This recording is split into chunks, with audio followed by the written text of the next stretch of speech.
Disney VS जियो, कैसे अंबानी ने दुनिया की सबसे बड़ी मीडिया कंपनी को झुका दिया। सोचिए, एक कंपनी जिसका इतिहास 100 साल पुराना है, जिसके पास मार्वल के सुपर हीरोज हैं, स्टार वॉर्स है और जिसने भारत में ओटीटी की दुनिया पर एक छत्र राज किया। मैं बात कर रही हूँ डिज्नी जोड़ हॉटस्टार की। साल 2022 तक हॉटस्टार भारत का नेटफ्लिक्स नहीं बल्कि उससे भी बड़ा था।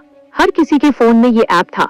लेकिन फिर मुकेश अंबानी ने एक ऐसा दांव खेला जिसने सिर्फ 12 महीनों के अंदर इस ग्लोबल जायंट की कमर तोड़ दी। हॉटस्टार ने अपने करोड़ों सब्सक्राइबर्स खो दिए और हालत यहाँ तक आ गई कि जिस डिज्नी ने हॉटस्टार को खरीदने के लिए अरबों डॉलर खर्च किए थे, अंत में उसे मुकेश अंबानी के साथ मर्जर करने पर मजबूर होना पड़ा। आज की वीडियो में मैं आपको बताऊंगी कि कैसे जियो सिनेमा ने फ्री का जाल बिछाकर दुनिया की सबसे बड़ी मीडिया कंपनी को अपने सिस्टम में मिला लिया। ये सिर्फ क्रिकेट की लड़ाई नहीं थी, ये 8.5 बिलियन डॉलर की वॉर ऑफ ईगो थी। तो चलिए कहानी शुरू करते हैं। कहानी थोड़ा पीछे ले जाती हूँ। साल 2018-19 में अगर आपको इंडिया में क्रिकेट देखना था तो हॉटस्टार ही एक ऑप्शन था। ये उनकी सोने की चिड़िया थी। डिज्नी ने जब 21st सेंचुरी फॉक्स को खरीदा था तो उनका मेन मकसद इंडिया का ये यूजर बेस ही था।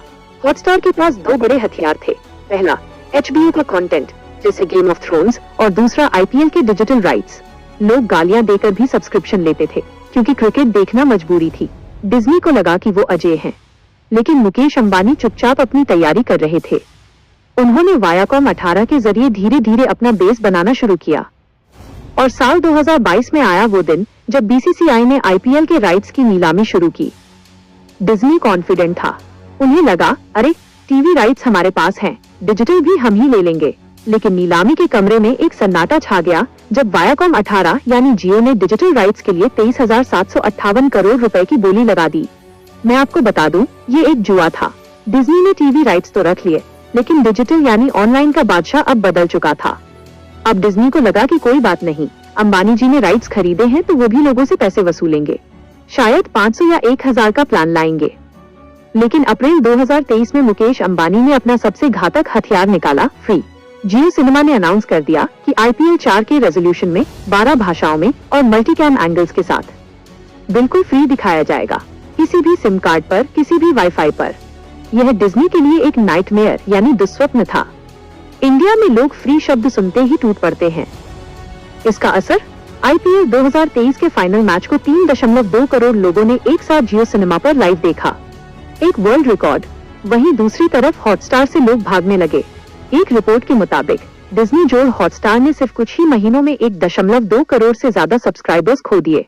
सिर्फ क्रिकेट ही नहीं, अंबानी जी ने HBO के साथ डील करके गेम ऑफ थ्रोन्स और सक्सेशन जैसे शो भी हॉटस्टार से छीनकर जियो सिनेमा पर डाल दिए। यानी हॉटस्टार का घर पूरा खाली हो गया। दोस्तों, बिजनेस में इसे बर्न स्ट्रैटेजी कहते हैं। अंबानी जी जानते थे कि फ्री में दिखाने से उन्हें करोड़ों का नुकसान होगा, लेकिन उनका मकसद प्रॉफिट कमाना नहीं था। उनका मकसद था कंपटीशन को खत्म करना।